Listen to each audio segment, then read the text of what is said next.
Okay, it looks like we've reached the 2 o'clock hour. As people are still trickling into the room, we're gonna go ahead and get started with today's session. So hello, everyone. Welcome to the 6th annual Bryan School of Business and Economics Back to Business event. We're really excited to have you with us today for this session. My name is Amy Yandel, and I'm the Graduate Student Career and Professional Development Specialist at the Bryan School of Business and Economics. We're going to go ahead and get started with this session, but first, I'd like to review a couple of Zoom webinar guidelines. First, if you have a question during the talk, type it into the Q&A. We're definitely going to take questions during the session, but we'll also save time at the end for any other questions that you may have. For all other types of comments, please use the chat. We are hoping to interact with you quite a bit today, so we're going to be asking you for specific feedback in the chat. So take advantage of that opportunity. Please use kind and considerate language in the chat and the Q&A functions. And lastly, if your question is detailed or the answer might be complicated, we may have to follow up with you after the session due to time limitations. So we're going to go ahead and kick off the session. I'm going to turn things over to my colleague, an amazing person, Tyler Wiersma, who's going to introduce himself and get us started. You're muted, Tyler. There you go. Great start, just right out of the gates, muted. So thank you for that great introduction, Amy. I really appreciate it. Hello to all of you out there. Thank you for joining us for the 6th Back to Business. Very excited to have you here, as Amy said. For those of you who do not know me, my name is Tyler Wiersma, and I'm the Assistant Director for Undergraduate Professional Development in the Bryan School. Essentially what that means is anything that our undergrads do during their time here inside and outside the classroom to improve their personal and professional development, I'm one of the ones who oversees that. So some of you are in Blueprint Series courses from Business 115 all the way up through 415. We also have Bryan Gold, our gamified app-based career readiness challenge that you can engage in as well. And then the other thing that I do in my role that's really neat is I also get to see where all of you go after graduation. So whether it's going off to graduate school or getting a full-time job or whatever the case may be, I get to see kind of the fruits of your labor after graduation, which is very neat. Thanks, Tyler. And I am Amy Yandel. Like I said, I have been in the position of Graduate Career and Professional Development Specialist since May 1st of this year. We launched the new Bryan Graduate Career Center this fall, and I support all graduate students around their career and professional development through programming and specifically one-on-one coaching. We're excited to be with you here today, and now we're going to take a second to go over kind of what we're going to do in today's session. So the things that we want to cover today with you are, what is an employer really saying in the job ad? And then we'll talk about what do they not say in the job ads, but you need to know and find out on your own. And then next, we'll kind of get into the meat of the session, which is we're going to walk you through a step-by-step review of a real job ad, take you through a process that we've both vetted in reviewing the job ad and then matching it to your materials. And so then we'll move into how to translate that into your materials based on time, place, and medium. And then the last thing we'd like to do with you today is interactive. So we have another job ad that we're going to share with you, and we'd like for you to review the job ad in real time in this session, and then provide feedback to some prompts that we ask you in the chat. So be prepared to participate about halfway through. As we're going along throughout the time today, please ask questions. We'll stop and take them throughout the session. But let's go ahead and jump into what is an employer really saying in the job ad? Absolutely. And one thing that I do want to start off saying is that it does not matter where you're at in your career search process or where you're at in your career longevity, whether you're actively looking, passively looking, or not looking.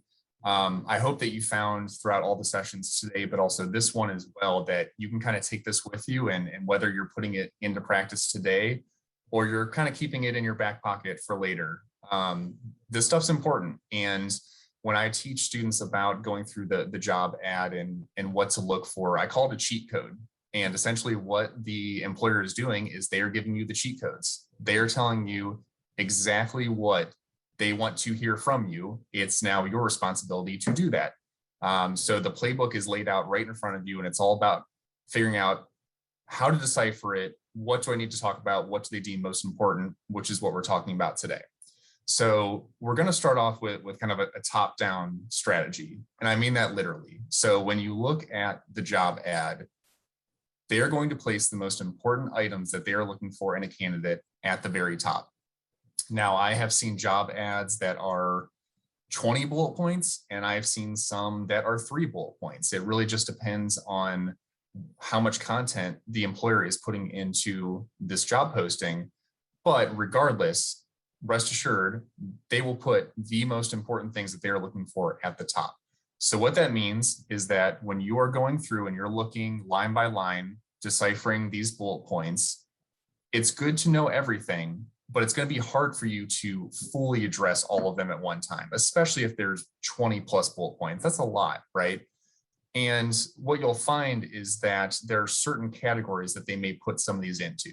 So at the top, you may see what's called required qualifications, right? And so these are things that you need to have from certain years of experience, direct experience or related experience, certain hard skills certifications that you may have that are required for the job, whatever the case may be. They're going to put those right at the top because that is at the bare bones essential to what that position requires of you. So as you're working your way down, you'll start off at required. And then the further down you get, you may see a different category called preferred.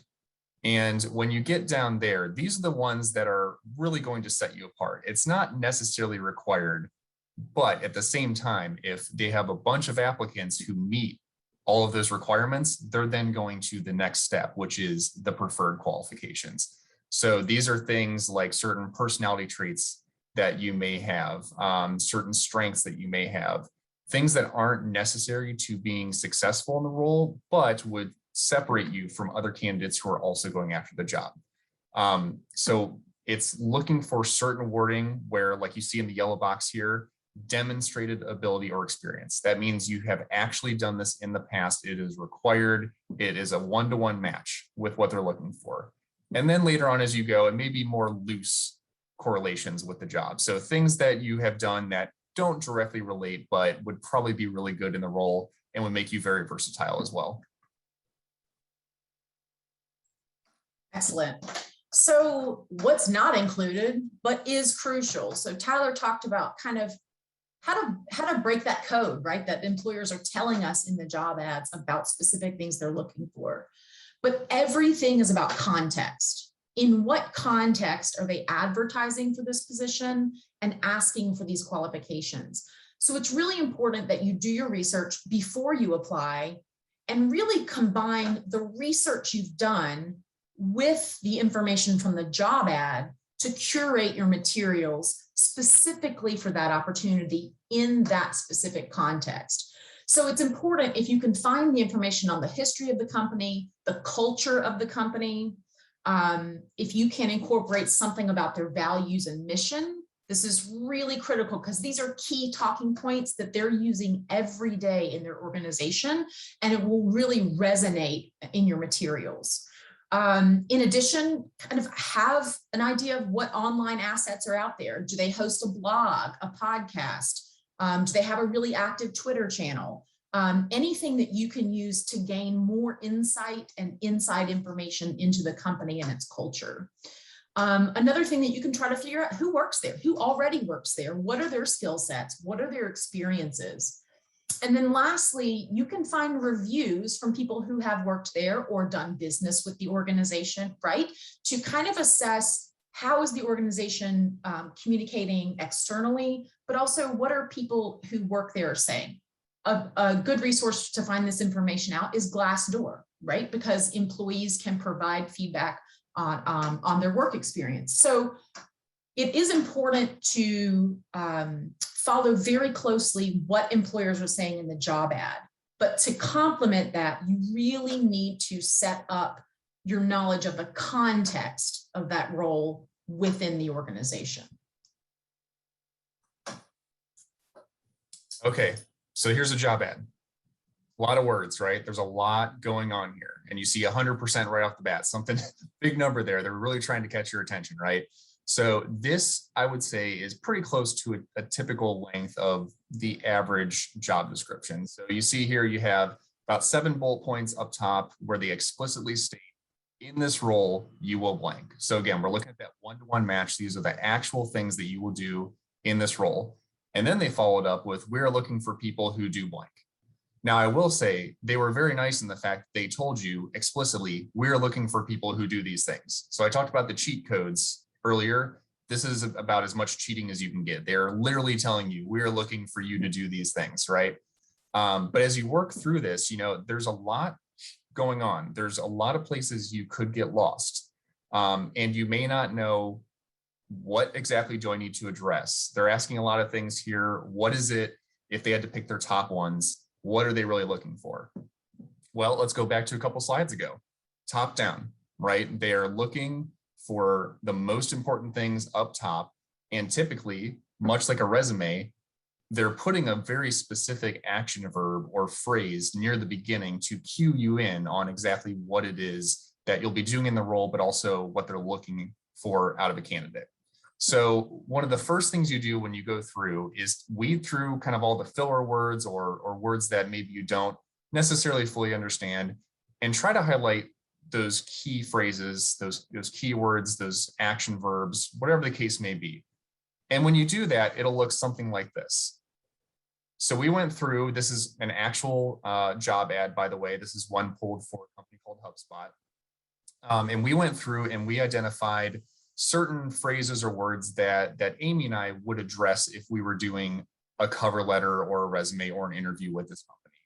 So I'm not going to read them all off here, but it's anything from diagnosing software issues to customer service to problem solving, which, hey, you're in the Bryan School, so you're already set up for success with that one. Resilience and flexibility. So you're seeing a blend of these hard and soft skills here, right? Hard skills being the technical knowledge that you need to know, and soft skills being kind of who you are as a person and what you bring to the table as an individual. So when you go through and you're looking at these things, now you're starting to narrow it down. You're starting to figure out, what is it that I can address? And more importantly, not just what are they looking for, but what can I bring to the table? And that's really the difference between a job ad and a resume. A job ad tells you what you're doing. That's it. The resume, when you hand it to them, tells you how you've done it, why you've done it, for who you've done it. That's the difference there. And that's why going through and figuring out what are the key words that I can pick out of here and then put into my resume or cover letter in order to make it compelling. Yeah, so the next step that we recommend is to group these keywords and phrases together around bigger concepts, right? So on the last slide, you saw a lot of different phrases and terms, action verbs. It's impossible to include all of that in your resume and your cover letter. So you have to really make some decisive choices about what to include on your resume versus your cover letter versus in the interview. And Tyler's going to touch on that a little bit later. But what we've done now is we've gone through this slide and grouped together like things and then made some decisions about how to speak about those things. So for example, in green, all the things in green are about solving problems, responding with solutions, responding to issues, right? So this is about problem solving and customizing problem solving. So that we can see that that's mentioned at least 5 times in this job ad. So it's probably something you're going to want to address early and often in your application materials and your interview. Your experiences in problem solving, diagnosing issues, providing solutions. So those all kind of circle around the same concept or skill set, right? And in the gray, we have things that are centered around collaborating, supporting, communicating with customers and teammates, right? So these are some of those soft skills that you're going to want to include in your resume, cover letter, and your interview.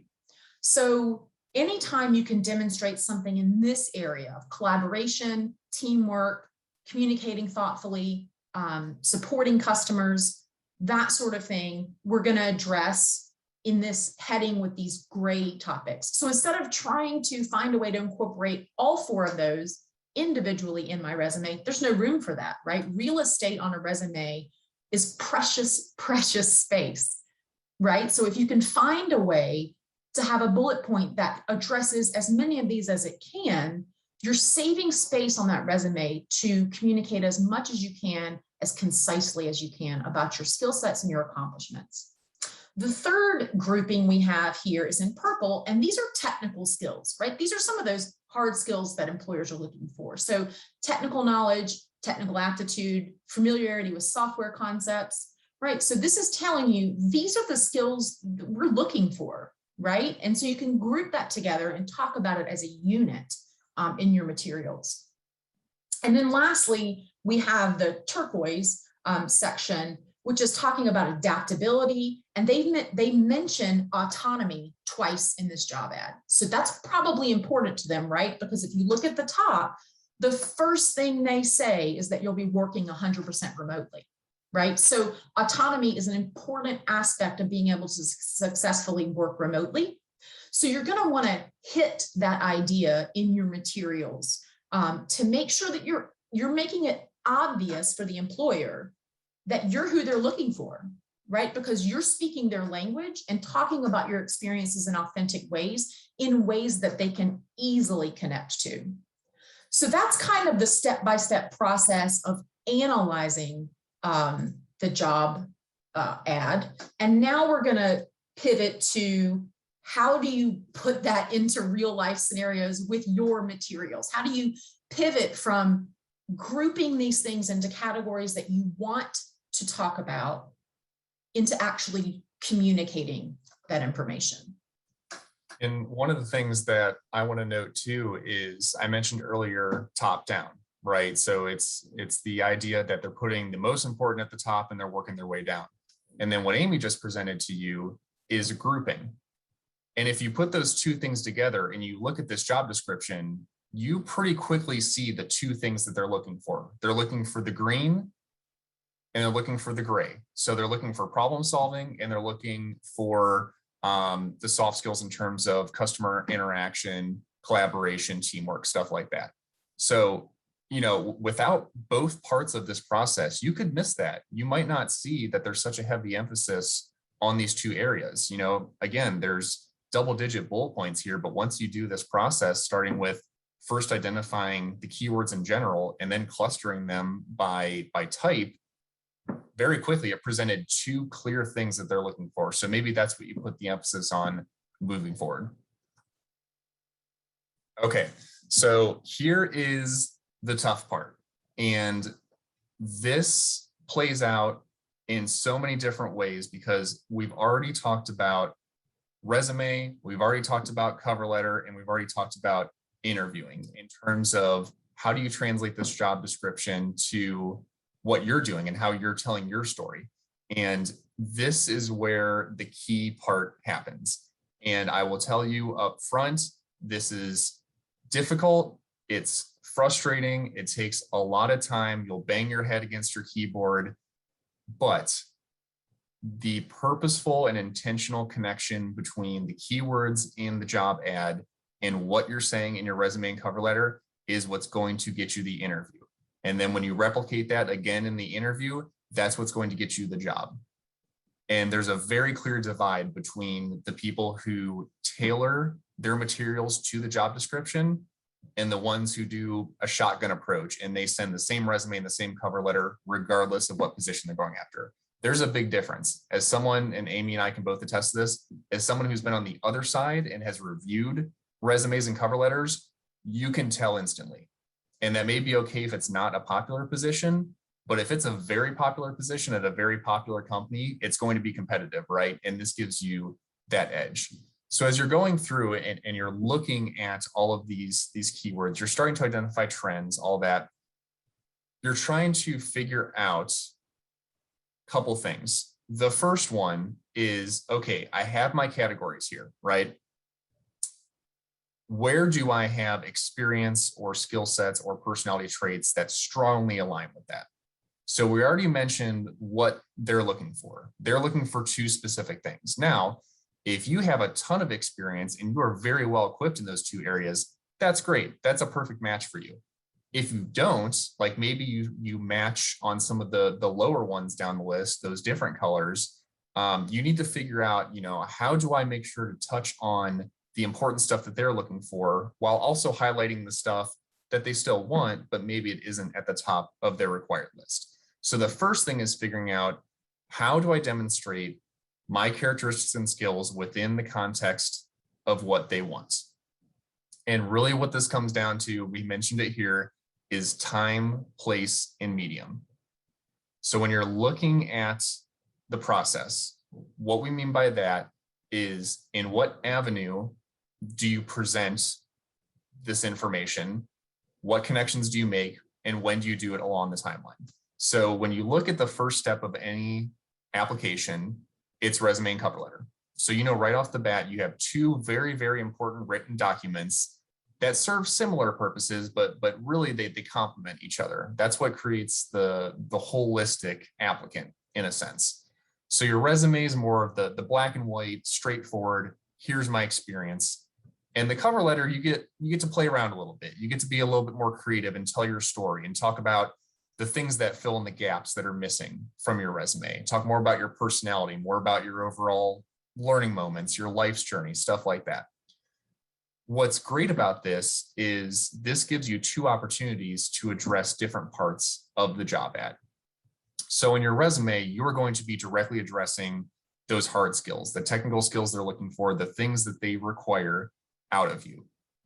In the cover letter, that gives you an opportunity to address the preferred things that they're looking for, the things that maybe aren't as important to them, but you can craft a story about why you're good at it and why they should deem it important in their search process. So when we talk about these things, time is about where are you making these connections throughout the process. Place and medium is in what format. Am I doing it in the written part, the cover letter and the resume, or am I waiting until the interview and verbally addressing it? Because at that point, you can dive a little bit further into some of your responses. It's not just on a piece of paper, right? So I know we're throwing a lot at you here, but really it's identifying keywords, grouping them, and then figuring out, okay, in which of these three things, cover letter, resume, and interview, do I decide to address them? Yeah, and I'll follow up by saying, you're going to get better at this skill as time goes on. As you keep applying, you keep practicing tailoring, you keep practicing the bullet point skills with writing and being concise. It's going to get better. So the 10th job you apply for, your materials are going to be inevitably stronger than the first job that you apply for. So it might feel a little bit awkward and chunky the first time, but keep at it and keep trying to improve your writing skills and concision as you go forward in your job search. So we have an example here of embedding it in your resume. So we're choosing the medium is going to be the resume. And their job ad says, communicate thoughtful, customized solutions. And that's straight from that job ad we've been looking at in the last 10 minutes or so. So on your resume, you already have tailor responses to customer questions in a timely manner, right? And so you use the word tailor, they use the word customized, right? So you need to use their word. It's the same thing. You're not inauthentic in your representation of what you've done and your accomplishments. You're just using language that they can directly relate to, right? So if we want to rewrite that resume bullet point, we can say customizes and communicates solutions for customers within 24-hour window, right? So if you've ever met Tyler or me for more than 30 seconds, we have told you that you need to quantify as much as possible, right? People love numbers. Numbers just aesthetically stand out on the page when a resume is getting a 10-second scan, and it shows action and results, right? So we took this kind of generic idea that you tailor responses to customer questions, and we put it in a context, and we used their language to show action and then results to talk about our accomplishment. So this is how you might embed some of their language and some of those required skills directly into a bullet point on your resume. Tyler, do you have anything to add to that before we move on to the cover letter example? Well, I was actually going to ask you a question. So tailor is actually a great action verb, right? So why would you suggest, in this sense, changing it to match their language? Why would you want to use customize? Yeah, I think for me, it's anything that you can do to make things obvious, the better, right? Because a recruiter might have 100 resumes in front of her, and she doesn't have the time necessarily to devote to kind of doing that translation calculation that tailor translates to customize, right? And that's just a time game because there's so many pieces of paper and information to go through. So from my perspective, anytime you can make it really easy for them to make the connection, it's better. And so if they say customized and you say tailor, and you feel authentic that customized can represent your skill set, then use their language. And I think that's a great point. Remember, all of your documents, your resume, your cover letter, while you are the one writing them, they are not for you. They are for the employer. So you need to meet them where they're at, like Amy said, while still using authentic wording. But here, another key thing I want to bring up too, and it's becoming more and more popular, for those of you who have ever gone through an ATS system before, applicant tracking system, this essentially means that when you submit your resume, a robot reviews it before a human even lays eyes on it. And that robot can actually make decisions about whether or not a human will even see them. So what this ATS system does is it goes through, it highlights keywords that you are using in your resume, and it matches it up to the job ad. So it's actually doing the inverse of what we are teaching you about today. But what it does is it knows the job description, it knows what keywords are there, and it's trying to find, do those exact same keywords exist in the resume? If it does, you're going to get a higher score, which means that increases the chances that an actual human in HR is going to look at your resume. Excellent. Great point, Tyler. And we talk about having other people review your resumes and things like that. It's always good practice to send a colleague or a friend or someone that can look at the job ad and look at your resume and look for those direct connections for you, because another set of eyes is always really helpful. So let's move on to embedding some of this language from the job ad into your cover letter. So if their job emphasizes communicate thoughtful, customized solutions, and you want them to know about an accomplishment / story, right? Where it's all about building a story in the end. So you want to tell something about your story that speaks to that specific emphasis in the job ad. So I've written a paragraph here that might serve as a nice body paragraph inside your cover letter. And so what we've done with this paragraph is in the first sentence, we just right there, we're using their language to identify the skill set and experience we have. Just right out of the bat, we're being very direct. I've mentioned this several times, and I will always mention this, that real estate is sparse on your cover letter. So you have to be real direct as you can be. So the next couple of sentences talk about how you have experienced that skill set, put it into action, developed and made accomplishments with that action. So here I say, I support up to 15 customers a day, diagnosing problems, customizing solutions as case volumes increased. And then I give an accomplishment. My most recent monthly report indicated that 95% of my customers were highly satisfied, right? So that is an accomplishment personal to me. And then the last thing I do in the paragraph is wrap it up with how this is going to help them. Right? How are you going to bring this into their environment? Because as Tyler said, and you'll hear over and over again, this isn't about you, this is about them. So how can you bring that to them? And so we add a final sentence in the paragraph saying, my success in solving complex problems has prepared me to take on challenging customer questions within your organization. So you're doing that work again. You're making things obvious. Like, here's my skill set, here's the experience I have with it and my accomplishments. Here's how I'm going to bring that and make your organization better, right? So just real concise, 4 or 5 sentences in there and get the job done. And so next, we're going to look at a slide that shows how many words from the job ad I used in this paragraph. I didn't exaggerate my experiences. It's not inauthentic.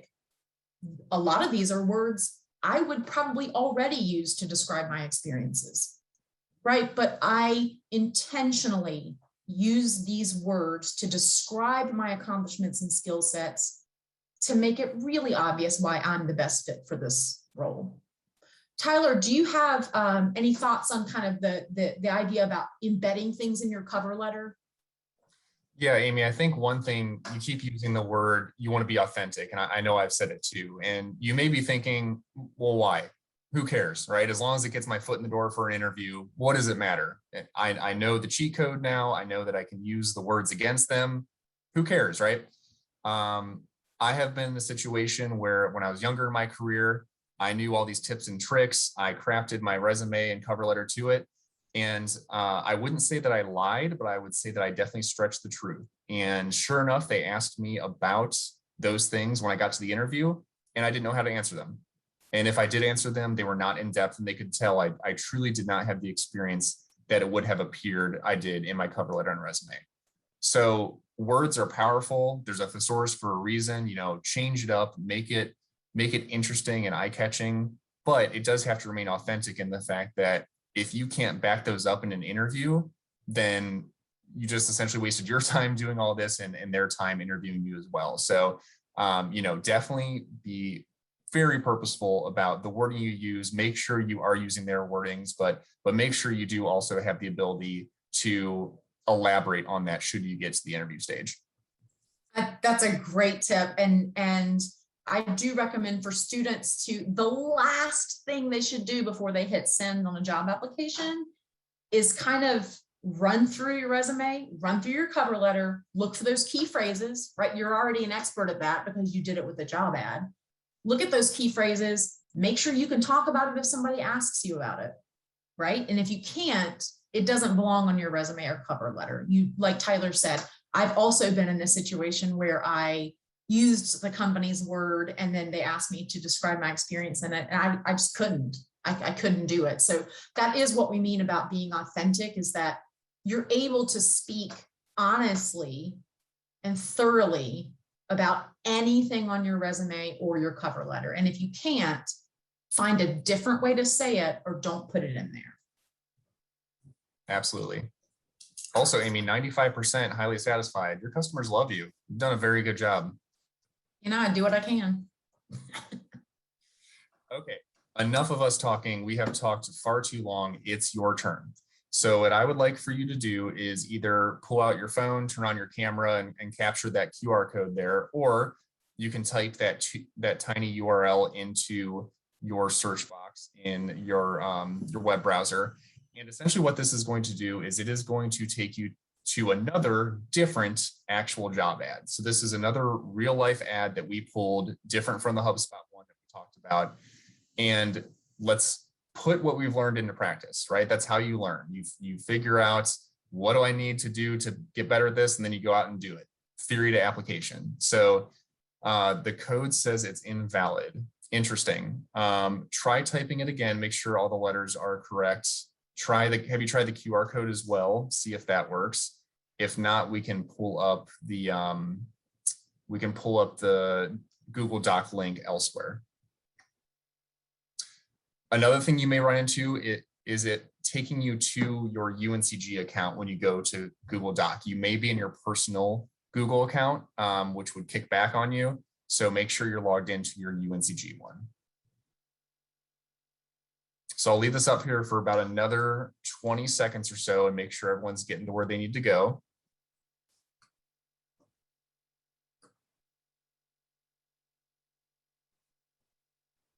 And for those of you who have been able to get in, sounds like it's working for a handful of you or most of you. Start going through, start looking at these keywords, start figuring out what stands out, what are they looking for. And again, this first step that you're looking at is just keywords in phrases. That's all. You're only looking for any keyword, key phrase, action verb that sticks out to you. Once you've done that, what I'd like for you to do, for those of you who it is working, I apologize for those who it's not working for. Again, you may want to check. Thank you, Amy. There you go. So hopefully that works for you as well. But as you go through and you find some of these keywords, if you could drop them in the chat, that would be great. So what things are sticking out to you? What would you be sure to address at some point in your resume or cover letter? Go ahead and drop those keywords into the chat.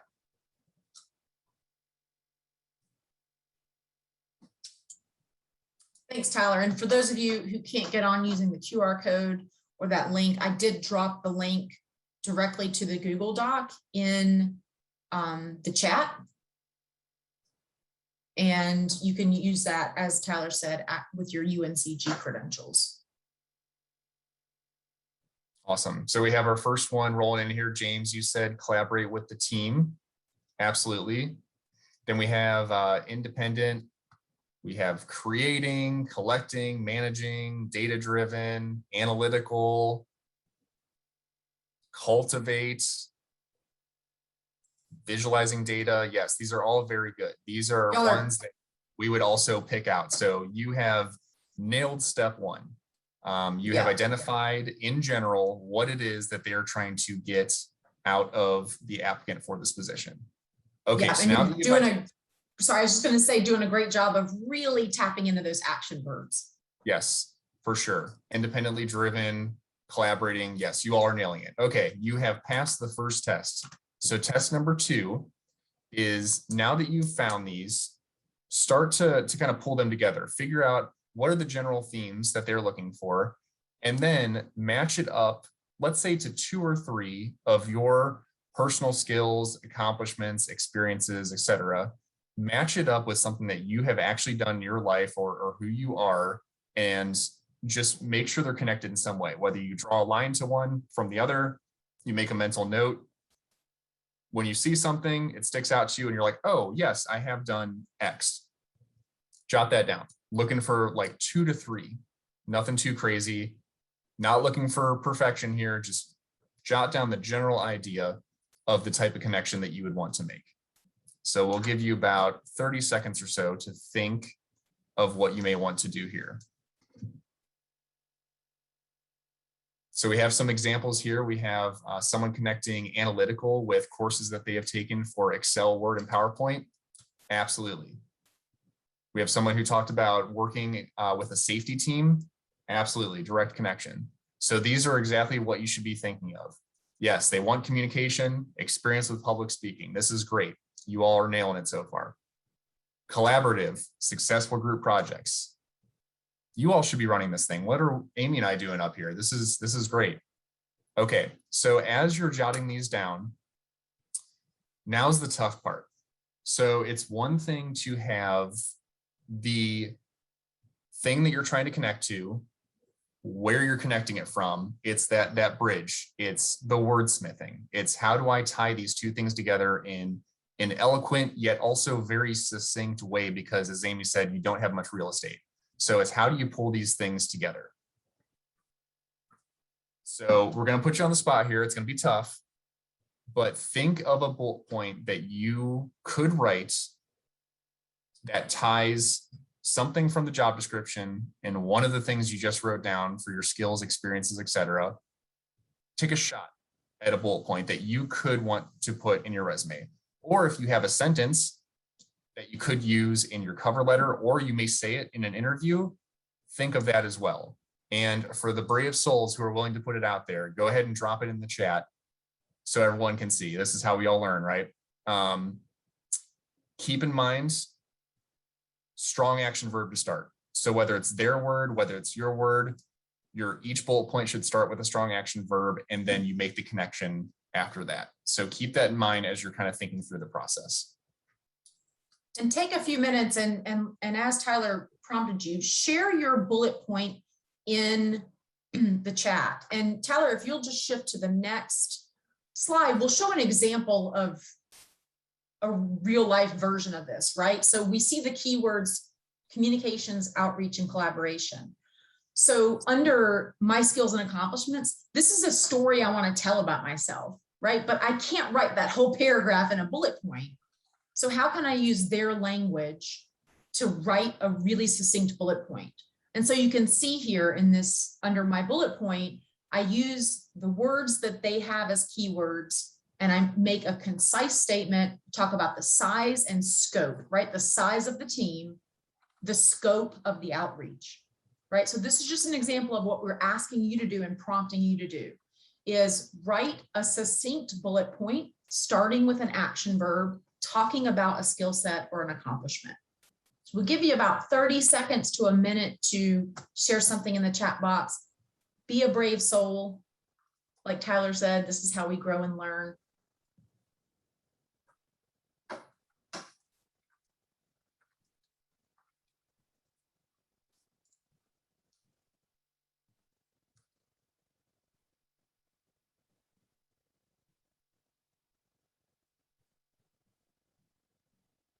Great, I'm seeing some action verbs. So used, collaborated, researching.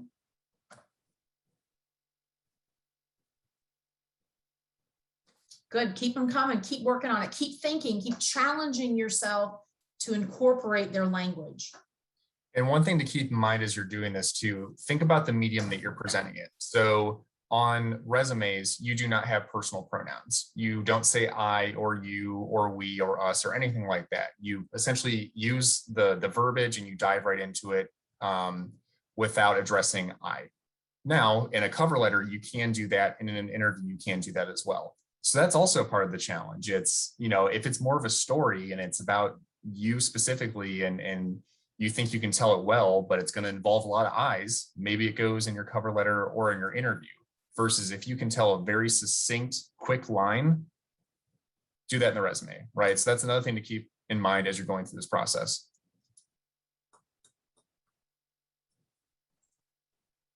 Really grateful for all of the responses in the chat. Keep them coming as you're thinking about it and processing, and we'll provide some feedback as we can. Tyler, I did see a question pop up, and I wanted to ask you, you know, there's a lot of kind of buzz around functional resumes these days, or chronological, right? Chronological is overwhelmingly what people use, but we're hearing a lot of this these days about functional or hybrid resumes. So can you talk about, you know, scenarios where one might be preferred over the other, or how to choose between the two, or if hybrid is the right answer for the right context? Absolutely. And it's a great question, and it really depends on who you are and how much experience you've had. So a functional resume, and you can read this all in the chat as well, but I'll go ahead and reiterate it verbally too. Functional resumes are great when you have a lot of direct experience or you are mid to late in your career. So this is a resume where you can put the emphasis more on what you've done, not necessarily when you've done it or the path to get there.